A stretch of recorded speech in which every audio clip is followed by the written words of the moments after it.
Bismillahirrahmanirrahim. Assalamualaikum warahmatullahi wabarakatuh. Nama saya Nani Nurjayanti SPD.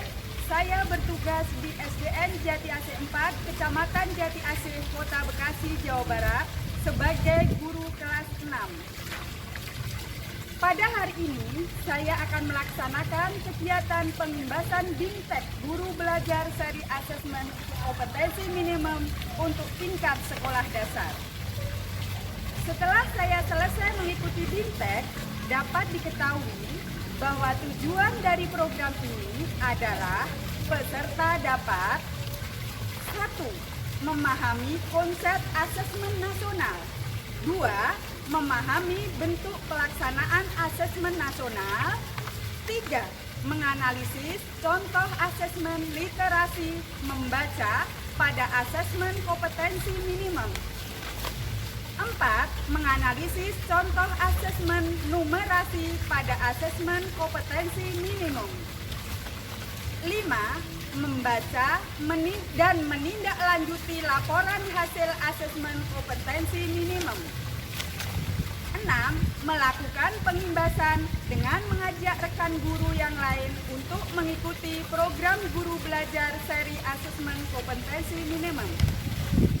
Selanjutnya, saya akan melakukan kegiatan pengimbasan kepada teman sejawat sebagai tindak lanjut dari kegiatan BIMTEK.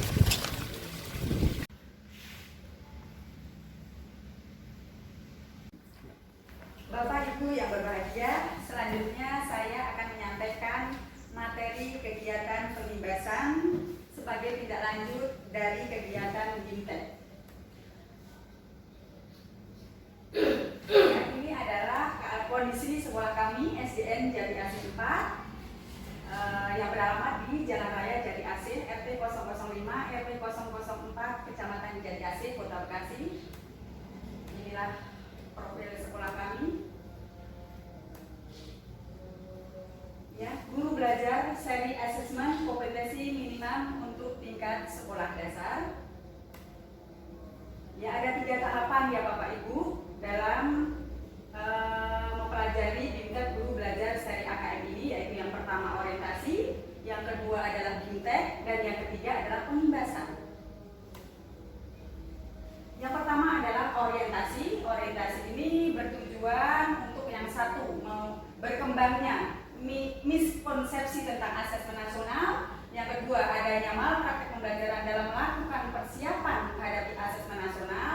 Yang ketiga, guru belum mengetahui cara membaca hasil asesmen nasional. Dan yang keempat adalah guru belum memahami bagaimana menindaklanjuti hasil asesmen nasional ini. Next. Apa pentingnya asesmen nasional ini? Ya, asesmen nasional ini perlu dilakukan untuk meningkatkan mutu pendidikan. Pertanyaannya, mutu pendidikan seperti apa yang diharapkan? Apakah mutu pendidikan dapat dilihat dari hasil ujian nasional saja seperti yang selama ini terjadi? Nah, kecakapan asesmen nasional ini di abad 21 ada 3 hal, yaitu yang pertama kecakapan belajar dalam berinovasi, yang kedua kecakapan menggunakan teknologi informasi, dan yang ketiga adalah kecakapan hidup untuk bekerja dan berkontribusi pada masyarakat. Next. Selanjutnya Bapak Ibu, yaitu latar belakang dan kebijakan asesmen nasional, yaitu hasil bisa membuktikan kemampuan belajar siswa pada pendidikan dasar dan menengah kurang memadai, sehingga pada tahun 2018 sekitar 70% siswa memiliki kompetensi literasi membaca di bawah minimum. Sama halnya dengan keterampilan matematika dan sains, 71% siswa berada di bawah kompetensi minimum untuk matematika dan 60% siswa di bawah kompetensi minimum untuk keterampilan sains. Skor PISA Indonesia stagnan dalam 10-15 tahun terakhir. Kondisi ini menyebabkan Indonesia menjadi salah satu negara yang konsisten dengan peringkat hasil PISA yang terrendah. Nah, lanjut. Selanjutnya yaitu kecakapan hidup abad 21 dan profil karakter pelajar Pancasila. Nah, karakter pelajar Pancasila yang ingin dicapai oleh siswa yaitu ada 6. Yang pertama yaitu beriman dan bertakwa kepada Tuhan Yang Maha Esa, serta berakhlak mulia. Nomor 2, berkebinekaan global. Yang ketiga adalah mandiri. Yang keempat, bernalar kritis. Yang kelima, kreatif. Dan terakhir adalah bergotong royong. Next. Nah, ini adalah kecakapan hidup abad 21 dan profil karakter pelajar Pancasila. Ada diagramnya seperti ini, yaitu terdiri dari beriman, bertakwa kepada Tuhan Yang Maha Esa, yang seperti tadi sudah saya jelaskan bahwa penting bagi guru dan siswa untuk mengadopsi proses belajar yang berfokus pada pengembangan kompetensi. Next. Selanjutnya yaitu keterkaitan asesmen nasional dengan kecakapan abad 21 dan profil pelajar Pancasila, yaitu bagaimana keterkaitan asesmen nasional dengan kecakapan abad 21 dan profil pelajar Pancasila. Di sini ada tabelnya, yaitu kompetensi siswa itu terdiri dari 2, yaitu kecakapan hidup abad 21 dan profil pelajar mahasiswa. Nah, ini terukur melalui asesmen nasional yang berupa ada 3 hal, yaitu asesmen kompetensi minimal (AKM), yang kedua adalah survei karakter, dan selanjutnya adalah survei lingkungan belajar. Next. Yang kedua yaitu BIMTEK.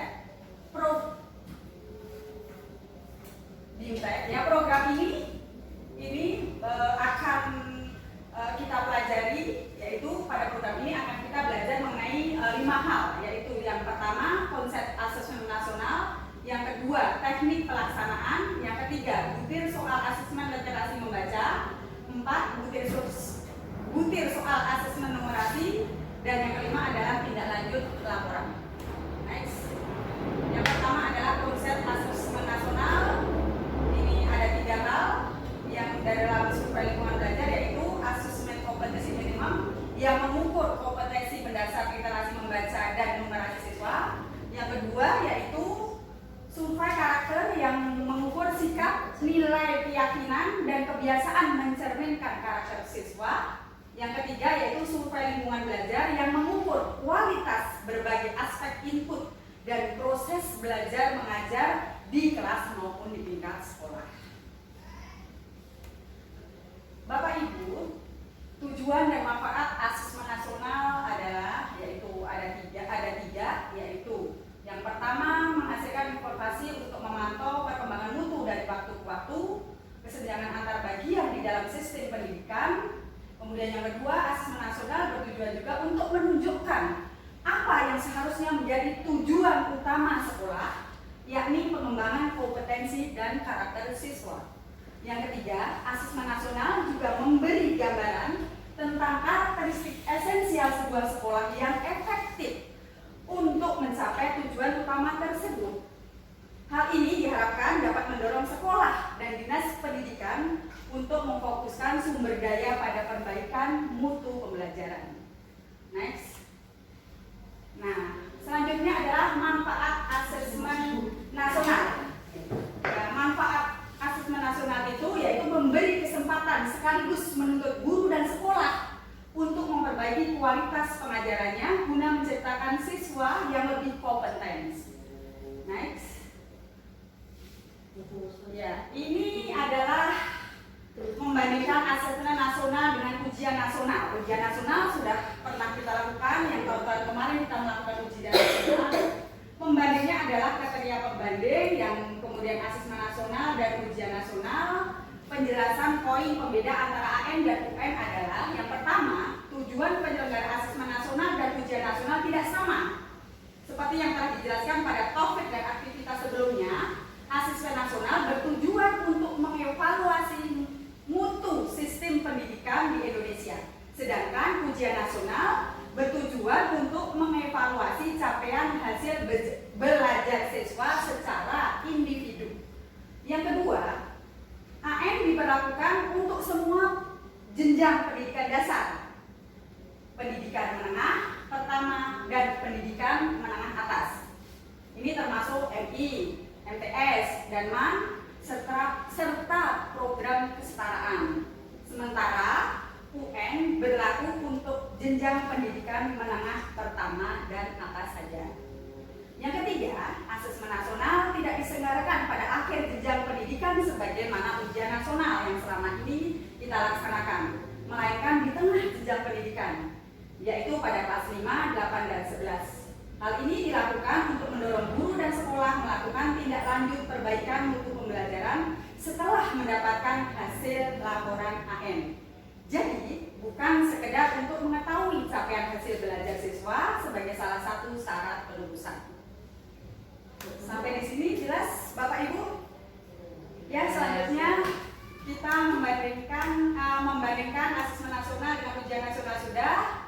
Nah, Bapak Ibu, bahwa asesmen nasional ini bukan pengganti ujian nasional, karena selama ini ujian nasional diganti dengan asesmen nasional. Bukan ya Bapak Ibu ya.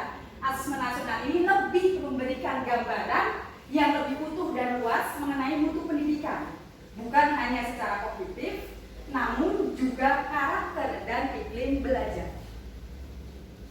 Next. Nah, ini adalah evaluasi ujian nasional. Ini bisa Bapak Ibu baca di materi yang tadi saya bagikan ya, banyak banget ya, Bapak bisa Ibu baca ya.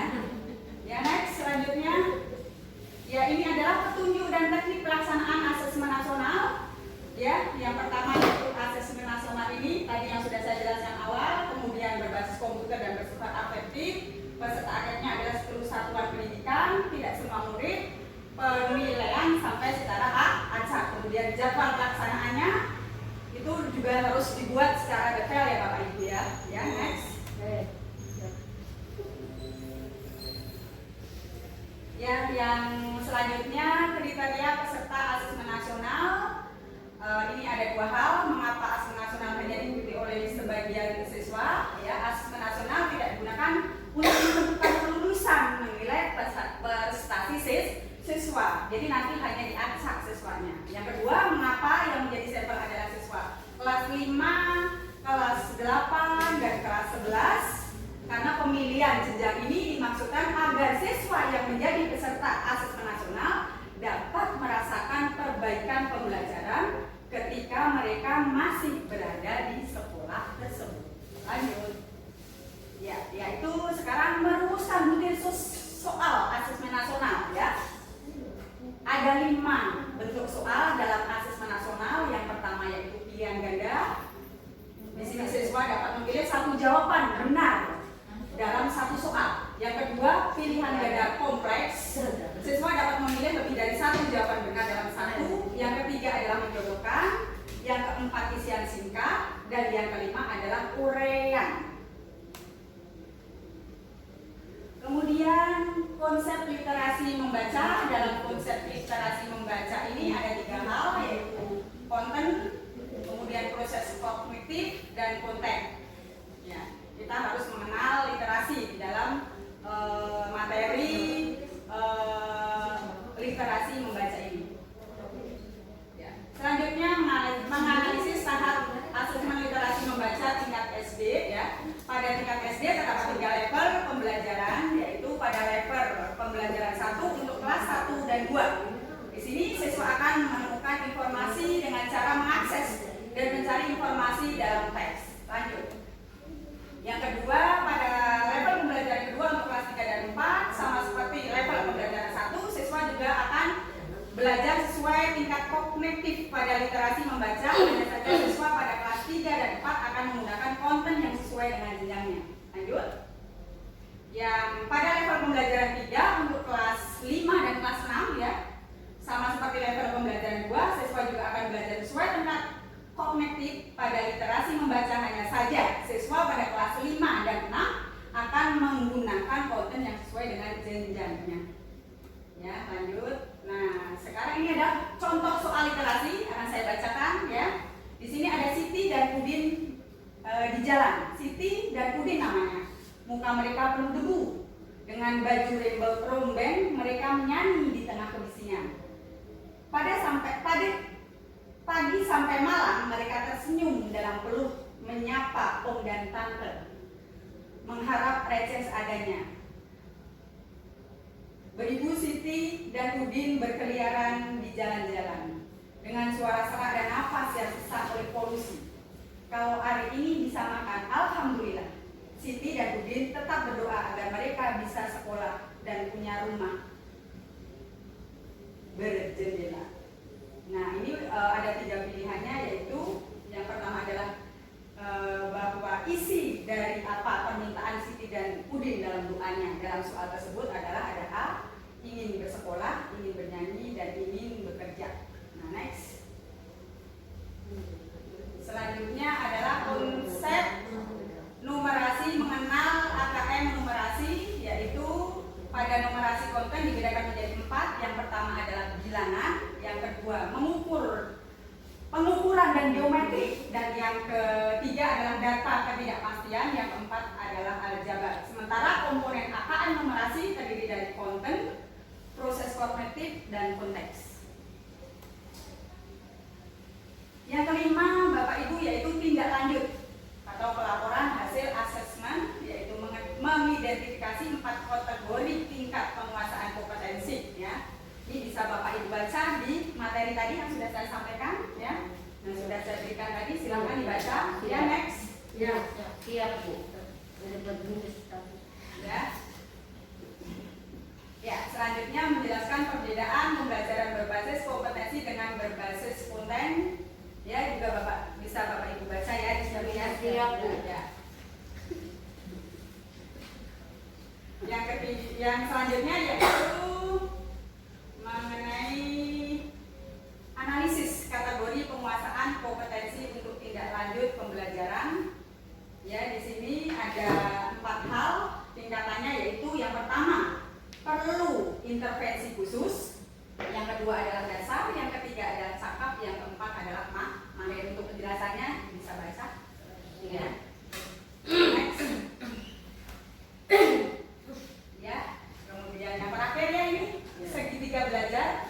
Segitiga belajar itu terdiri dari 3 hal, yaitu kurikulum, asesmen, dan pembelajaran. Ya, kurikulum yaitu seperangkat kompetensi yang penting dikuasai murid dengan menggunakan cara belajar dan asesmen tertentu. Pengembangan kurikulum selain mengacu pada tantangan dunia nyata, hendaknya mengacu pada hasil asesmen dan refleksi praktek pembelajaran. Yang kedua yaitu pembelajaran, yaitu serangkaian aktivitas yang dirancang dan dilakukan di ruang kelas berdasarkan kompetensi awal murid yang diketahui dari hasil asesmen dan untuk mencapai sasaran kompetensi yang ditetapkan dalam kurikulum. Dan yang terakhir yaitu asesmen. Asesmen itu adalah proses mengumpulkan, kemudian menganalisis dan melaporkan sejumlah informasi yang terkait pencapaian kondisi murid dan penguasaan suatu kompetensi tertentu. Bapak Ibu, demikian penjelasan saya tentang kegiatan penglimbasan hari ini. Mudah-mudahan bisa bermanfaat bagi Bapak Ibu semuanya, bisa meningkatkan profesionalisme kita dalam bekerja. Dari saya mohon maaf apabila ada kekurangannya. Terakhir saya ucapkan wabillahi taufiq wal hidayah. Wassalamualaikum warahmatullahi wabarakatuh. Waalaikumsalam warahmatullahi wabarakatuh.